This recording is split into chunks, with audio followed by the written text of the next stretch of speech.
The stolen bomb. Stalin's great atomic heist. In the late summer of 1949, a second sun flared over the Kazakhstan steppe. This was the Soviet test of an implosion-type plutonium charge, later designated RDS-1.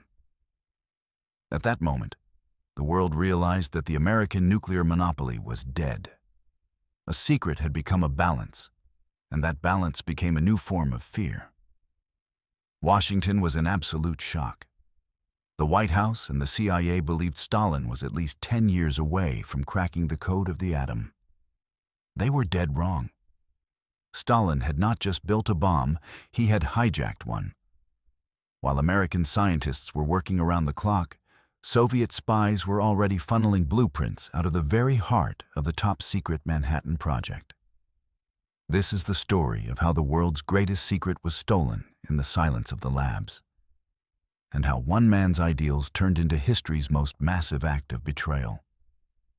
The United States detected the blast through radioactive traces in the atmosphere and admitted the obvious a few weeks later. In the archives and diaries of scientists, that day was followed by dry formulas, classified reports, and short phrases that cast long shadows. But behind the formulas stood a man whose papers passed through foreign hands, foreign cities, and foreign destinies. His name was Klaus Fuchs.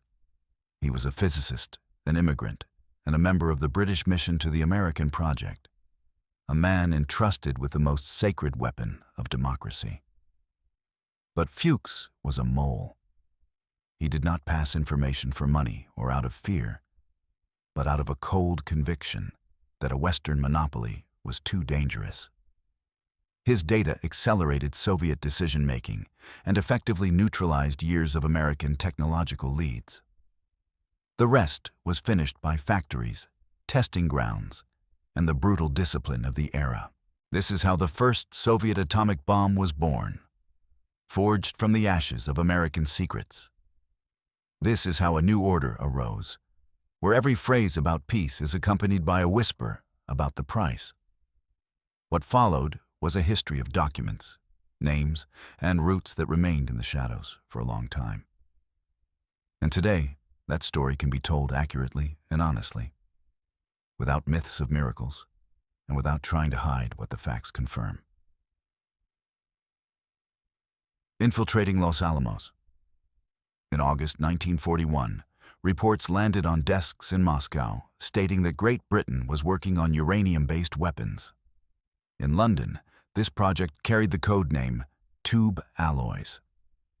In Moscow, such reports were viewed with suspicion, as the war had taught them to double-check everything. But distrust did not cancel out interest.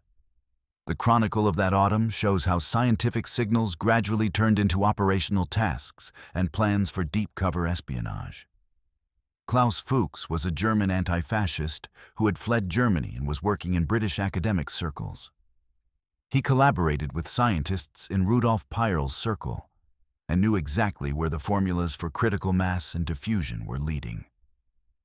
After Germany attacked the Soviet Union, he decided to become a spy for the Soviets. His motives were simple and stubborn, like the people of that era. He did not seek out handlers in the traditional sense, but eventually, those contacts were made. What followed was the logic of a massive intelligence operation. London agreed to include some of its personnel in a joint Anglo-American program. Thus was born the British mission to Los Alamos. By the spring of 1944, Fuchs received his security clearance and found himself in the theoretical division, where they were calculating implosion and searching for a stable detonation scheme. For American counterintelligence, this was a catastrophic failure. Fuchs became an insider in the holiest of holies of the Manhattan Project. He was a respected scientist, fully trusted by his colleagues. He even drove Richard Feynman's wife around town. While Oppenheimer and the greatest minds of the century dined with him and discussed the future of physics, Fuchs was memorizing every word and every blueprint. He was a ghost in the most secure place on Earth, with full access to the implosion design, the technology the United States considered its ultimate ace and its most guarded secret. He was one of those people who could turn equations into engineering solutions and verify numbers not just on a blackboard, but against the technology itself. It was at this intersection that science became politics, and politics became the work of a spy. Contacts with the Soviet side were handled through couriers whose names are now known to historians. The meetings between Fuchs and his courier, Harry Gold, were the height of audacity. They took place in Santa Fe and Albuquerque, on dusty roads and in nameless parks, right under the nose of the Federal Bureau of Investigation.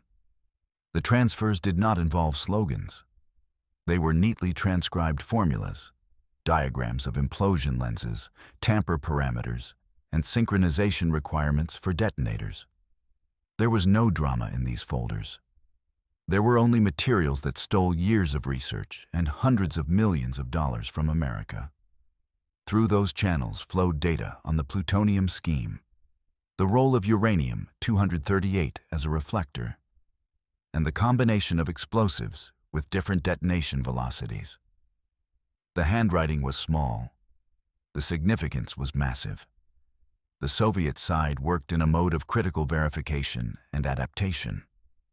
Data was compared with their own calculations, the experience of factories, and the capabilities of their chemical industry. Where the spies' information was confirmed, they changed the blueprints. Where they diverged, they sought a compromise between theory and the shop floor. This is how an assembly emerged that largely mirrored the American implosion idea, but lived in the reality of Soviet materials and deadlines.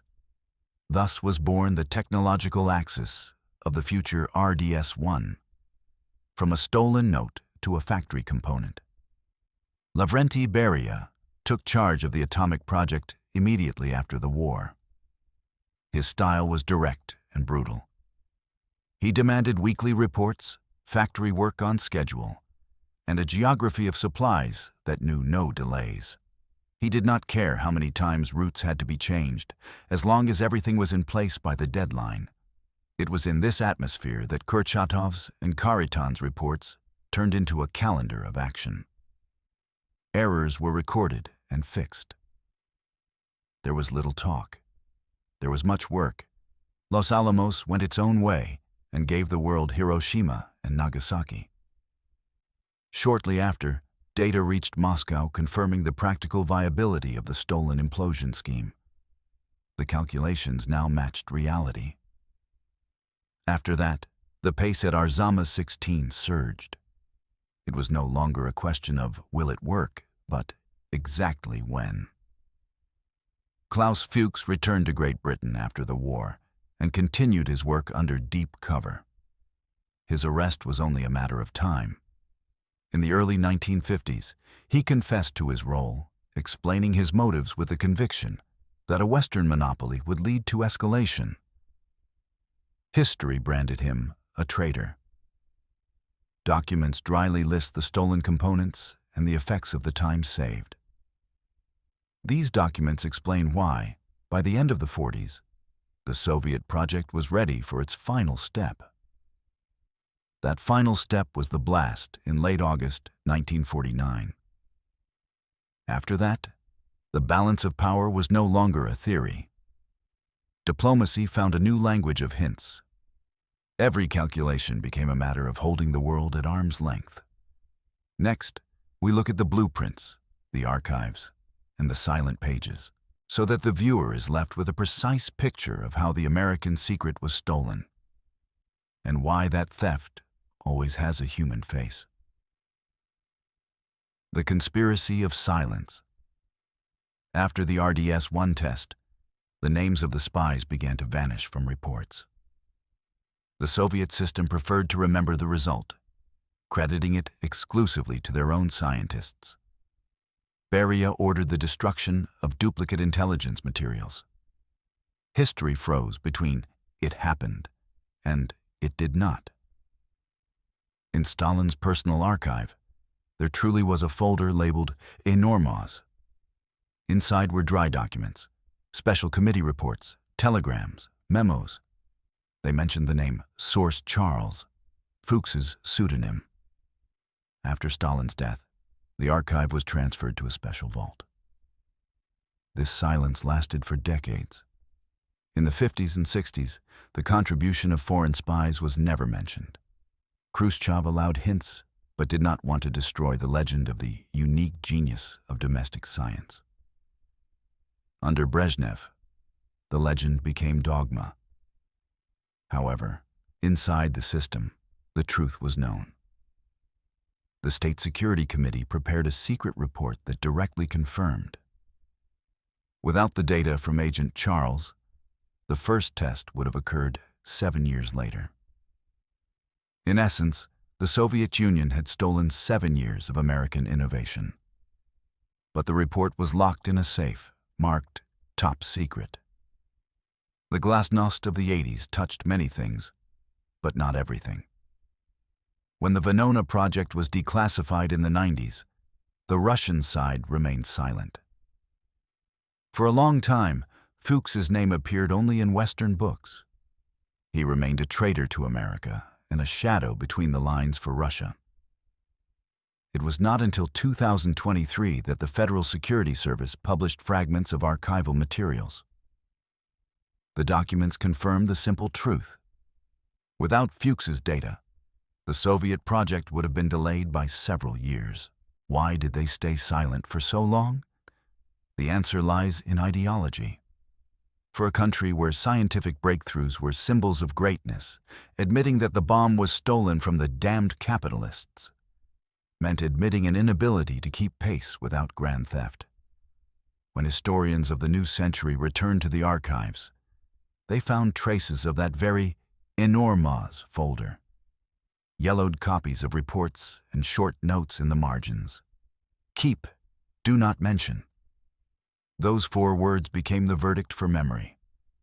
Archives do not stay silent forever, but sometimes they need 70 years just to breathe the air. Next, we look at the technical side. Those very stolen blueprints. There is no romance there. There is only precision. The mechanics of the heist. When, decades later, researchers compared the documents from Los Alamos and Arzamas 16, they found a haunting precision. The angles of the implosion lenses matched. The logic of the assembly matched. This was not a coincidence. It was the result of one spy who decided that American secrets should belong to Stalin. The Soviet project was officially called the Special Committee under the State Defense Committee. Its protocol recorded a brief dialogue. Beria reported, "Reliable information on the design of the American bomb has been received." Stalin asked, "Source?" Beria replied, "Reliable, triple-checked." In this dialogue lies a bitter truth for the West. Stalin knew the details of the American bomb's design better than Vice President Harry Truman. While the Americans were guarding their secret, the blueprints were already lying on a desk in the Kremlin. These words formed the basis of a silent agreement.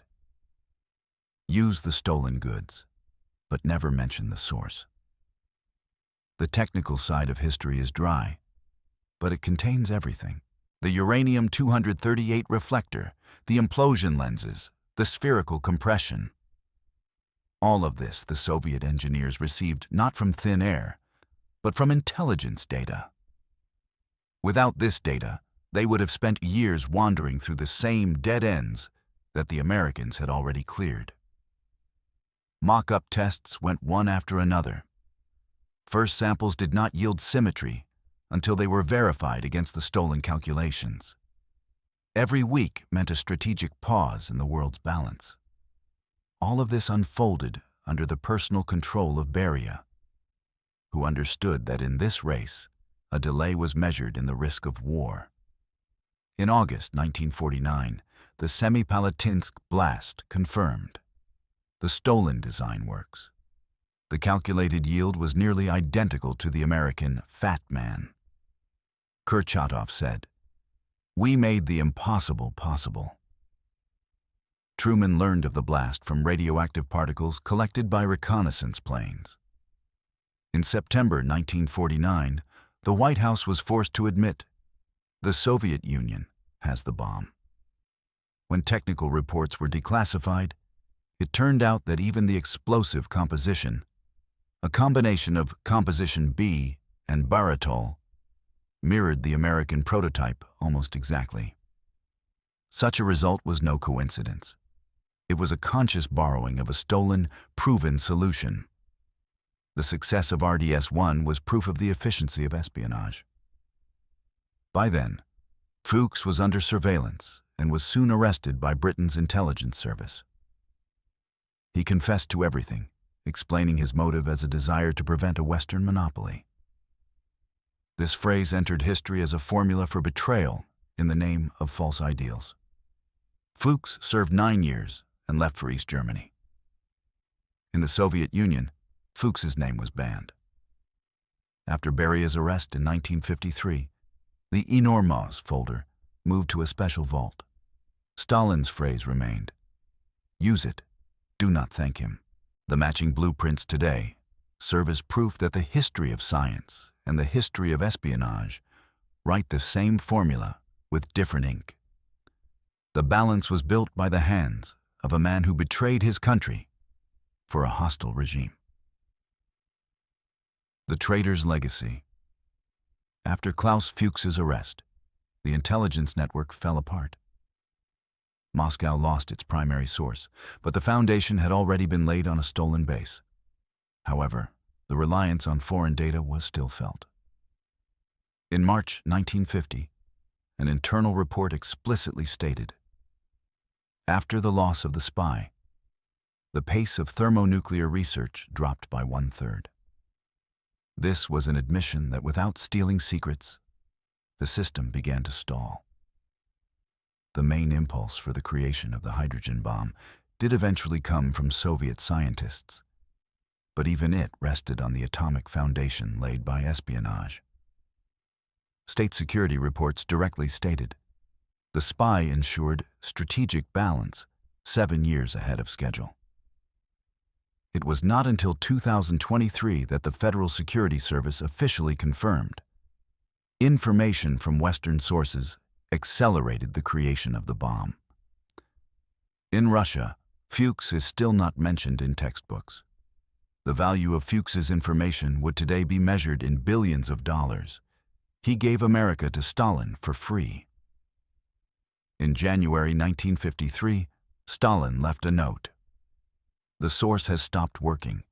History must only remember its own. This phrase became a verdict for the truth. Espionage became policy, and stolen secrets became national pride. Fuchs died in 1988, having changed the world with his silence and his betrayal. His last letter stated, "I did it out of hope." These lines are a reminder of how dangerous it is to trust secrets to those who put their ideas above loyalty. Klaus Fuchs was no hero. He was a spy who single-handedly changed the course of history by stealing America's ultimate secret. His obscurity is the best acknowledgement of his success. Every sheet of stolen paper changed the course of the world. Instead of a monologue of power, 2 voices emerged, born from an act of espionage. This arithmetic of history is not written in textbooks. Fuchs believed that stealing a weapon of fear could become an instrument of peace. Archives return names and remind us that under the stamp of secret lies someone's fear and someone's betrayal. In Dresden, his grave is nameless. In Moscow, his name is forbidden. But in every copy of the RDS-1 blueprints, his shadow lives on. That Enormoz folder still sits on the shelf, awaiting its hour. There will be silence. The silence in which a second sun, stolen from American labs, once flared. The silence from which a balance was born that saved the world through a monumental deception.